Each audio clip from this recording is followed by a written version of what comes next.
If there is one evil we must hate as Nigerians, we must hate that thing that makes us go through oppression and we are mute. We must break that thing.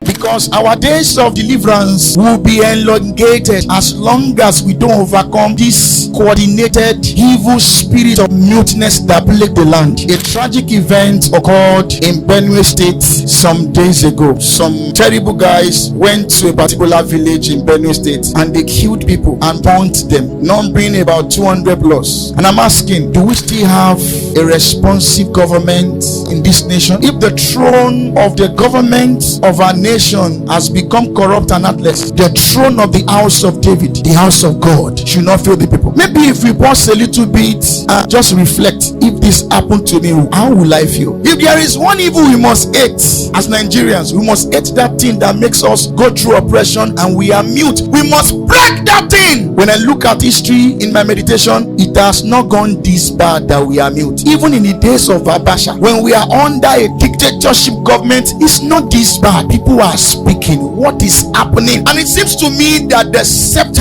of wickedness is prevailing here and there. And I'm asking myself, is there no scepter in the house of David? Is there no more scepter in the house of God? Have we lost our scepter?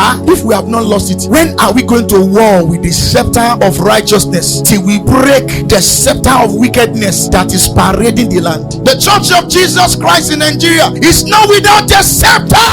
The princes of the sanctuary in Nigeria should do better. There are few ones who have not stopped speaking, very few, but there are major ones who God has given influence in this nation that they are not speaking hard, they are not speaking out.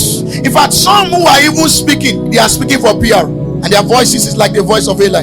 You know, when the children of Eli became corrupt, God sent a prophet to tell Eli to warn his children. Then Eli actually gave warning. But the speakings and the rebuke of Eli was unacceptable before the Lord, because the speakings and the rebuke of Eli lacked the fierceness of the fighting spirit of truth, the zeal of the Lord. And it got to a time that the days of warnings of the Lord was over. And I sensed in my spirit that Nigeria is getting close to that time where the days of the warnings of the Lord will be over. And when that season is over, the Lord will raise an arm of salvation for himself. The Lord will defend his name. The Lord will defend his glory. The Lord will defend the poor and the needy. And there will be justice, judgment, and deliverance in the land. The Lord raised houses with scepters for the name and the glory of the Lord.